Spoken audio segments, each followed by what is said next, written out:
Hey friends, how are you? My husband's out of town, so you know what I'm doing. Same as always, I'm making some salmon.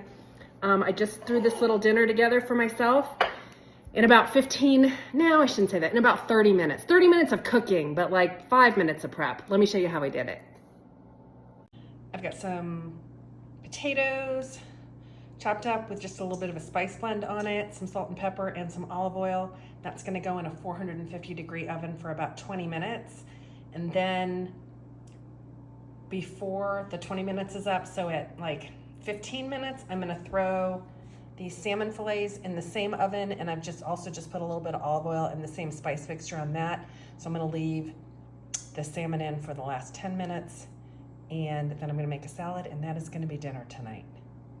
Potatoes have been in for about 20 minutes. I'm gonna pop the salmon in now for about 10 minutes. Make a little sauce to put on top of the salmon. I've got about 1.5 tablespoons of mayonnaise, maybe 2 tablespoons. Juice of half a lemon. I'm gonna put some chopped capers in there. Okay, put some chives in there. I'm also just putting a little bit of parsley that I just chopped. And then this, I'll add some salt and pepper, and this is gonna be the little sauce I'm gonna top my salmon with. Finished product, it looks so good. I'm gonna save the other piece of salmon to have for lunch tomorrow.